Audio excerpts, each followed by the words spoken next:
Katerina Yaka watched the German soldiers flee, streaming from the east, that's what she was seeing.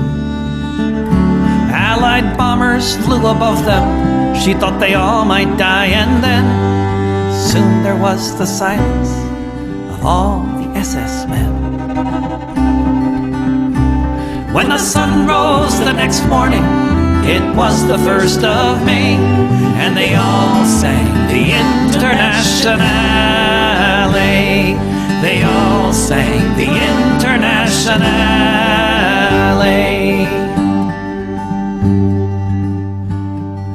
Katerina Yaka saw red flags flapping in the breeze above the Russian tanks, and she fell upon her knees. And so many different voices in so many different tongues sang the most beautiful song that could ever have been sung. In German, Lithuanian, in Polish and in Dutch, a myriad of melodies has never had been such. In Russian and in Yiddish, Italian and French, emerging from the forests beneath the trench. When the sun rose the next morning, it was the 1st of May, and they all sang the Internationale. When the sun rose the next morning, it was the 1st of May, and they all sang the Internationale.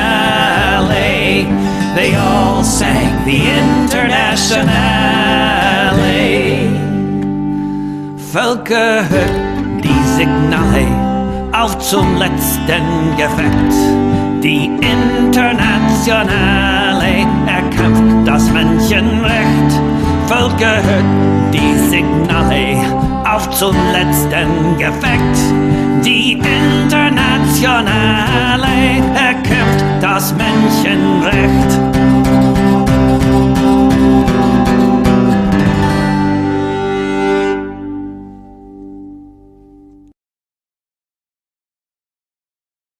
Good. Hello and welcome to Revolutionary Socialist Review. This is the episode for February 10th, 2022. First up on our list, West deceived and crucified Ukraine. And this article comes to us from RT, from the RT network on TV, on your cable and satellite TV, I guess you'd say. Anyway, Western claims that Moscow is about to invade Ukraine are just a facet of a fake reality that it tries to sell the world. The spokeswoman for Russia's foreign ministry, Maria Zakharova, told RT in an exclusive interview on Tuesday. She claims the biggest victim of this process is Ukraine itself, which is suffering because the US drew it into its games, which only further America's selfish interests.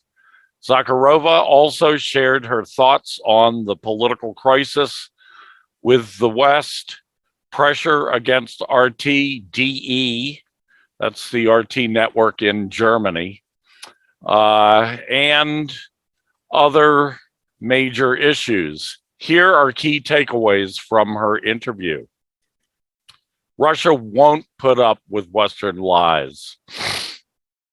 When it comes to Russia coverage, Western media are moving in lockstep with the goal of their respective governments, whipping up public support for more confrontation, Zakharova said. It's an obviously coordinated campaign meant to gaslight people, not unlike what happened in the movie Wag the Dog. One of the most subtle Recent examples cited by the Russian diplomat was the story about a supposedly ordinary Ukrainian mother of 3 who bought a rifle and military gear to fight off Russian troops. It was reported this year by multiple Western outlets. For example, Bloomberg led with the headline, "Russia invades Ukraine. Read more. Bloomberg announces Russia invades Ukraine."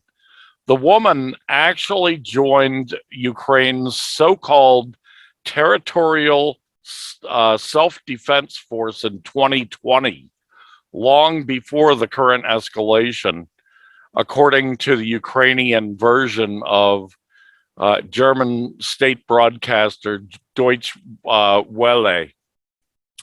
There is evidence that she has been active in the Ukrainian nationalist circles for years, but those details of her bio were not reported to Western readers. The stream of one-sided and often contradictory information fed to audiences is total madness, Zakharova said. Similar saturation of news with innuendos and falsities had been used on many occasions in the past, like when the US was gearing up for the 2003 invasion of Iraq or the 2011 bombing of Libya, she said. The Western society may have accustomed itself to this kind of media shenanigans. They probably realize what's happening and think nothing can be done about this global scale deceit. But we disagree. We don't want to live in a kingdom of crooked mirrors. We won't put up with these endless lies. We know it only takes one time to lose it, Zakharova said.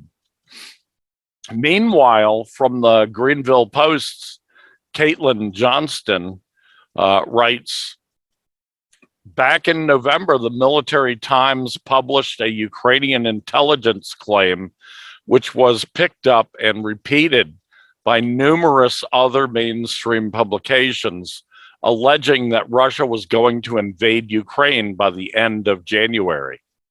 Then, in late January, when the calendar debunked the Military Times' incendiary headline, Russia preparing to attack Ukraine by late January, that same outlet ran a much less viral story with the headline, Russia not yet ready for full-scale attack, says Ukraine.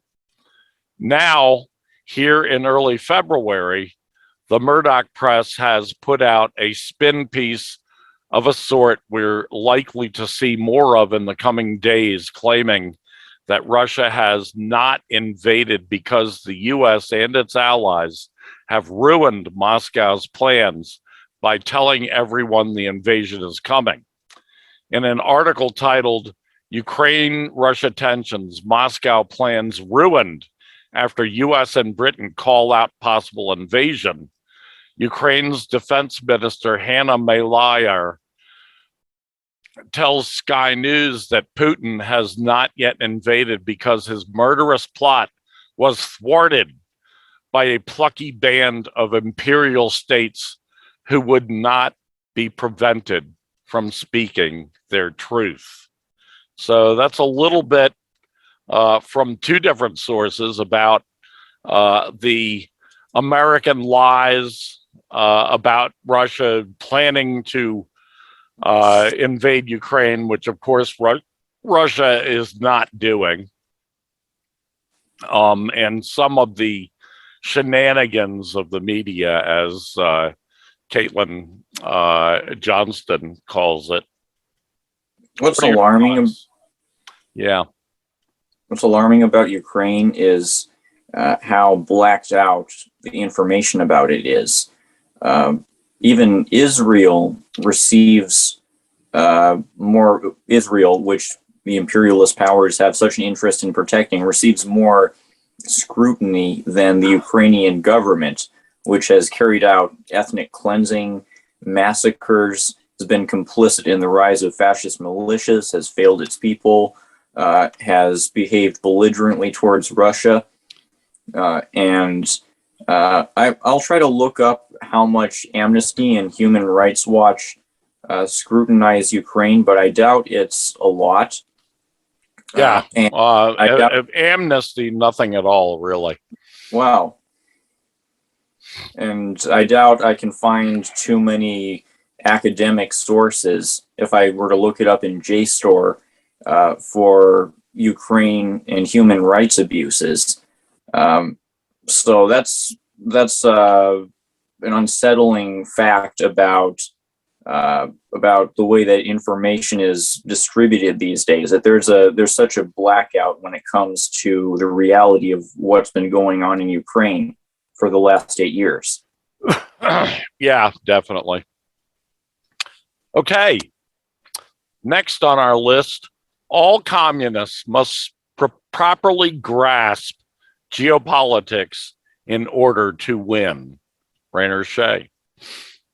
The more I study communist history, the more I study the current realities of communist countries, the more I realize geopolitics is absolutely essential. Geopolitics is not something that Marxists should neglect studying. If you neglect studying geopolitics, then by default, you'll share the positions of the imperialists, and that's going to make you end up defeating your cause. For instance, in the Philippines, the Maoist guerrillas have been attacking Chinese firms, which goes against, firstly, the national interests of the Philippines. China is bringing the Philippines into a golden age of infrastructure. And just as importantly, these attacks against these Chinese firms are sabotaging the global communist movement. There are these factions that have split off throughout this last half century since the fall of Mao's faction, the rise of Deng's faction, and they've been unintentionally sabotaging their own cause because fundamentally they aren't willing to properly analyze geopolitics.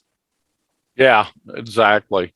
Geopolitics is, well, imperialism. Think about it for a second. Imperialism, which is the greatest threat to humankind, to the future, to the very future of humankind. Imperialism controls a good part of the world, and the part that it doesn't control, it's busy sabotaging.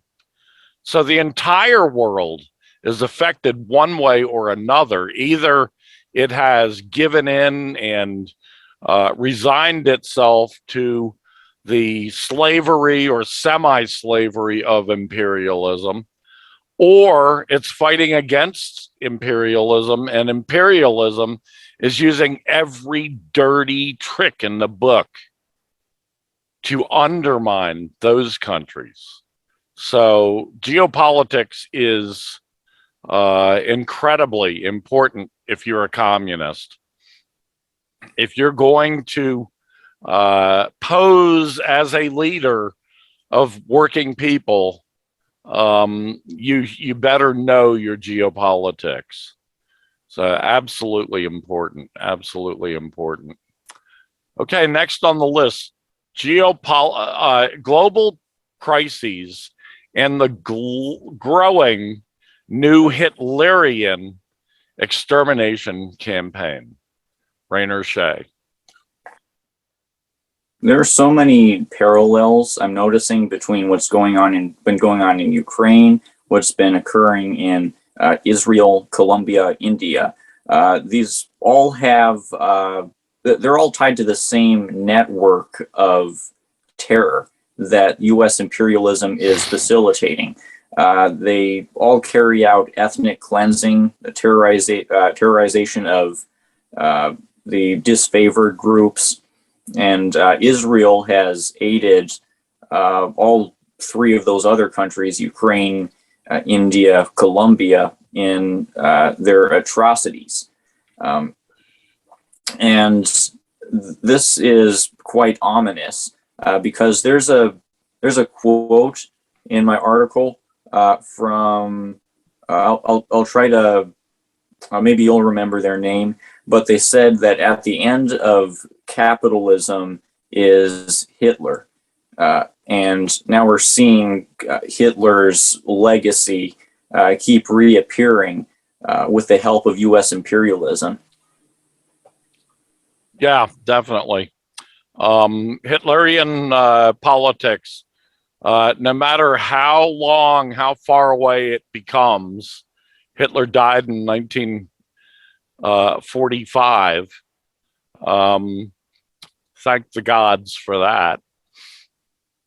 But his ugly politics, his ugly ideology continues to come up. It came up immediately after the war with Operation Paperclip, for example, where the United States scooped up all the Nazi party scientists and engineers and technicians and a good number of their spies and spooks and politicians even, and rehabilitated them and brought them to America to work right here in the United States, in the good old United States, land of the free and home of the brave, supposedly.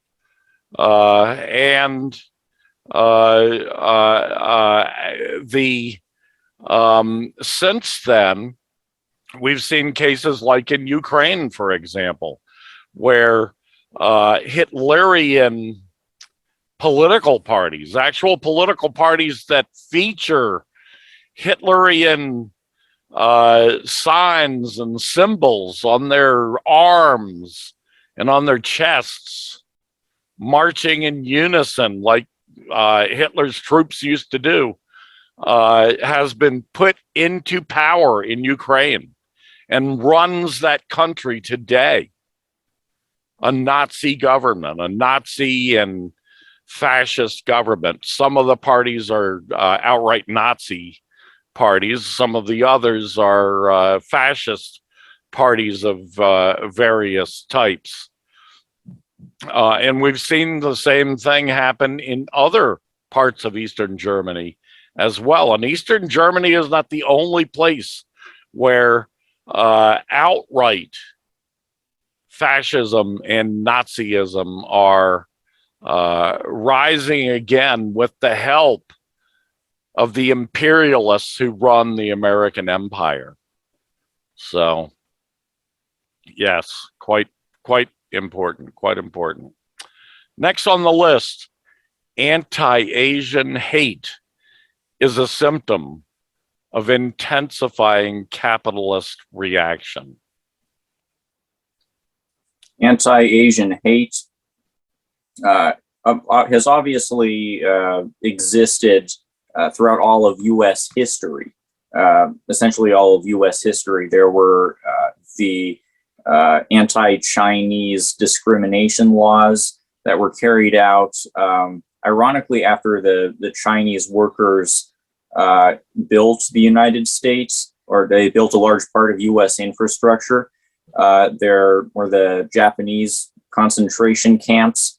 And now with U.S. imperial decline and the contraction of capital, the government is whipping up racism against Asians.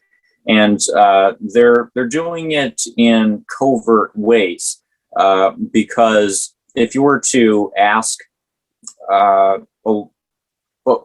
anybody who believes the idea that COVID-19 came from China, they would not say, I believe it because I trust the government so much. I love the government, and the government is never wrong. And the government told me. they believe it because Fox News told them, or even some hypocritical leftist or liberal source told them. And that's how psyops work. That's how covert media disinformation works. They implant these ideas through their agents, and they distort the story so that most people have come to accept these racist narratives. Yeah. We've seen a tremendous rise. I've seen the figures. I don't have them right at my fingertips, but we've seen the figures of anti-Asian hate on a significant rise in this country. And it can be directly laid at the feet of people like Joe Biden and Trump, who whipped the flames, who whipped up the anti-Chinese hatred. Now, a lot of these Asians are not Chinese. They're from all over the place. They're from Vietnam. They're from Cambodia, from Korea, from Japan, even from all over southeastern China. And yet, because they have some similar features to Chinese people, the average American reactionary doesn't differentiate. They go after them all. They visit extreme forms of violence on these people simply because they come from Southeastern Asia. It's really horrifying. It's really disgusting. And I blame Joe Biden and Donald Trump more than anybody. Those two people are blowing the dog whistles of extreme anti-Asian racial hatred. Okay, next on the list, the U.S. political elite gives cover to the brutal U.S. police state. And this comes to us from Black Agenda Report by Netfa Freeman. Let's see here. The U.S. political elite and their elite press are using the fraudulent claims about a crime wave as an ideological offensive, a backlash against the large-scale protest movements over the past few years. As U.S. domestic fascism continues to evolve, there is an overt reemergence of a pro-police narrative that no one seems to be talking about. It comes amid stories that suggest that there is a crime wave in major cities across the U.S. In response, the mainstream media press has been amplifying pundits and politicians, especially U.S. President Biden, who argue that the police need more resources to do a better job. This is the ideological offensive, the backlash against activists demands to defund the police. Press outlets like PBS NewsHour, once considered one of the most trusted news programs on television and online, is just as much a propaganda machine for the Biden administration as CNN or MSNBC.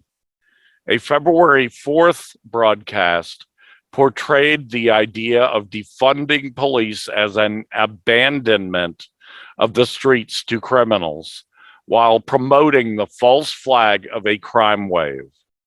The NewsHour is no lone gunman in this ideological assault.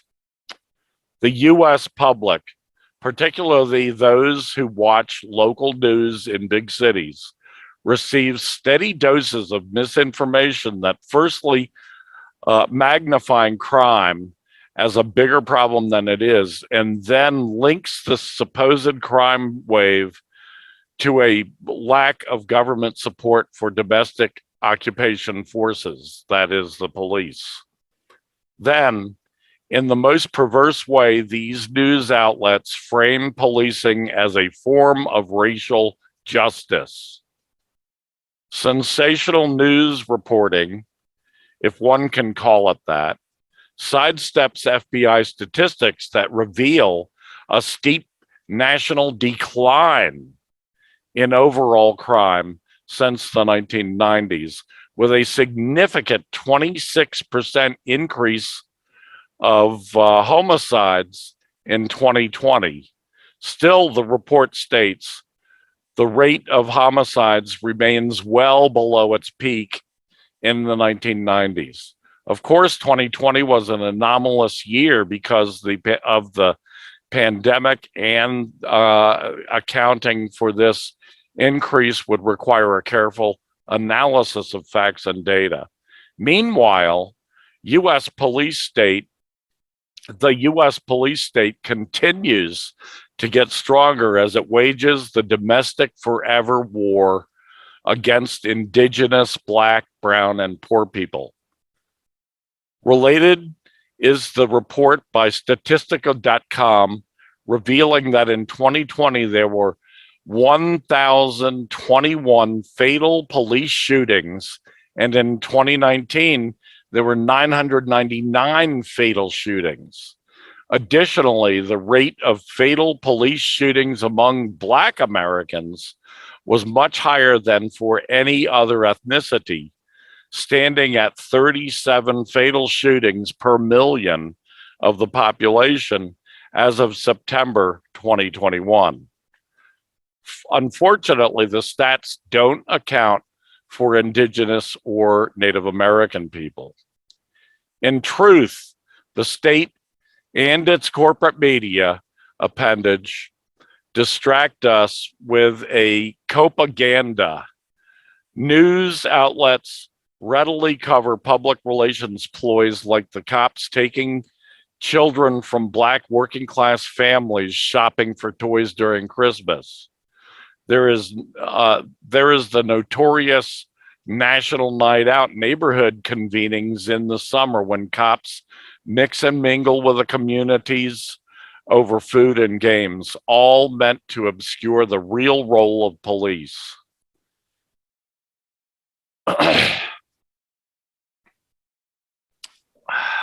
That's an interesting part where they try to portray it as racial justice. I'm trying to wrap my head around it. Are they saying that by better policing these communities, we're helping them?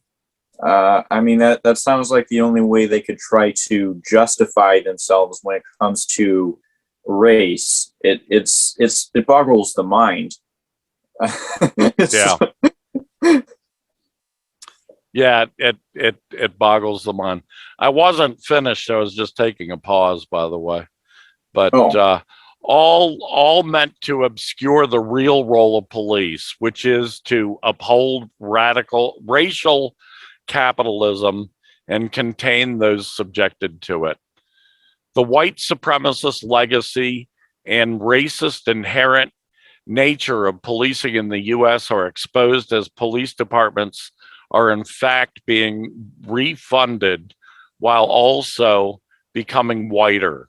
As David Graham reports in The Atlantic, as two trends converge, a wave of Black officers is reaching retirement age, and recruitment efforts to replace them are sputtering. The mobilizing and organizing since Trayvon Martin that has exposed the inherent racism of U.S. police brutality and extrajudicial killings has to have impacted Black millennials. Retirements are a normal challenge for police departments. The problem is that the departments are also struggling to recruit young Black officers. It has become impossible to suppress information exposing how police departments harbor white supremacist extremists. Few cities reflect the contemporary fascism of U.S. settler colonialism better than the nation's capital, Washington, D.C., a city that for decades has been celebrated for having Black Democratic mayor as well as Black police chiefs. Last December, the Southern Poverty Law Center revealed that as far back as 2011, the Metropolitan Police Department's Intelligence Bureau closely watched Black-led organizations and anti-racist groups for years while ignoring the growing far-right threat in their city. The report further states that this is in line with the broader law enforcement attitudes towards such groups. Hacked internet emails and their attachments exposed a shock and awe campaign between 2012 and 2013 by a little-known intelligence branch of the same police department, the MPD, called Robbery Intervention Program, or RIP. The RIP spent most of its time roaming the streets of poor and Black neighborhoods, stopping and frisking residents and arresting them for seemingly any infraction its officers could find. And the RIP officers had come up with another nickname for their unit, a play on its morbid acronym, Rage-Inducing Police. Democratic Party wing of the ruling class wants us to believe that only the crude and overt expressions of those who stormed the Capitol on January 6, 2021 represent white supremacists. This is as they practice common cause with neo-Nazi governments, with a neo-Nazi government in Ukraine, a government that they installed in a coup. Domestically, they support police who are white supremacists by definition, that treat groups challenging the systemic racism as threats to the state. This is the modern day face of US fascism. And like I said, it's hard to wrap your head around the idea that this is racial justice. I mean, it seems like I'm guessing that it has a lot to do with utilizing identity politics. I remember a couple of years ago when I was at a police, I was at a forum for the Eureka Police Department, and one of the cops was observing, we have mixed. I'm married to a non-white woman. I have a mixed daughter. That's something to be proud of. That's significant. Like that's relevant. Yeah, like it's relevant. It's not. Okay, next on the list. Ukraine, the Cold War, and NATO plan to break Eurasia apart. By Rainer Shea. I see the current escalation in Ukraine as a way for the imperialists to try, not necessarily succeed, but try to compensate for the fact that they just got defeated in Kazakhstan. This last month, they tried to carry out a Kazakhstan version of the Ukraine coup. They funded these terrorists to shoot up the country, and then Russia sent in forces to help Kazakhstan suppress these terrorists. Now they're upset about it, and they're escalating in Ukraine. But what is this even going to accomplish? besides whipping up Americans into war fever, which has been done thousands of times over and won't ultimately change things in the long term. What's this going to accomplish? The imperialists, it seems, only have a few strongholds throughout Eurasia. Their main strongholds are in the far east of Europe, in Ukraine, Poland, Lithuania, these ultra-nationalist governments that are engaging in war with Russia and China. Recently, Lithuania ramped up its disputes with China. But otherwise, throughout this continent, Eurasia, there are increasing victories for the anti-imperialists. The imperialists have failed to take Syria. They failed to overthrow the government in Afghanistan. They failed to overthrow China or Russia. And Kazakhstan, obviously.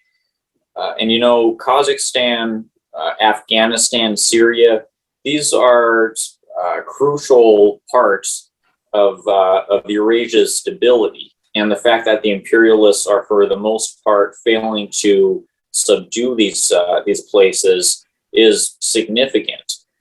It seems like for the foreseeable future, the imperialists are just going to keep banging against a wall that refuses to crumble.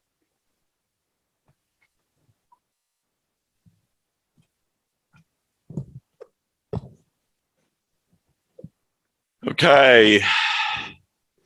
Finally, on our list, existing socialism's successes discredit Milton Friedman's core arguments. Rainer Shea.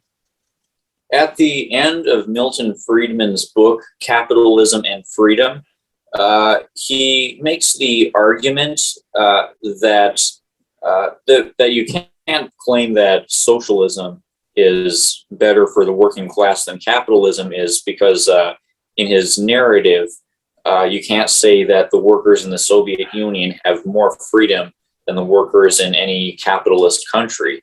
And you know, the problem with Western leftism is it basically agrees with this argument that in the existing socialist countries, the proletariat is just as oppressed as it is in the capitalist countries, and therefore in their narrative, we shouldn't even view these countries as socialist. They're just faking socialism.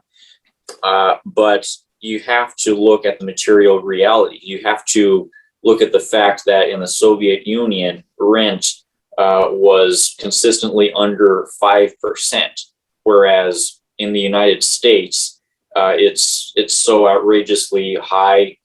It's sucking up huge amounts of people's monthly incomes. It's been putting millions of people out of their homes. And then there's that often cited report from the CIA itself in 1983 about how Soviet caloric intake was as good or maybe even a little bit better than the caloric intake of Americans. So there's objective, quantifiable data showing that in the socialist countries, people have had more freedoms when it's come to their material, their abilities to live pleasurably, to thrive. And even if you were to believe that these countries aren't democracies, which is obviously not true, they're way more democratic than any capitalist state, that point alone discredits Friedman's argument. Yeah, definitely.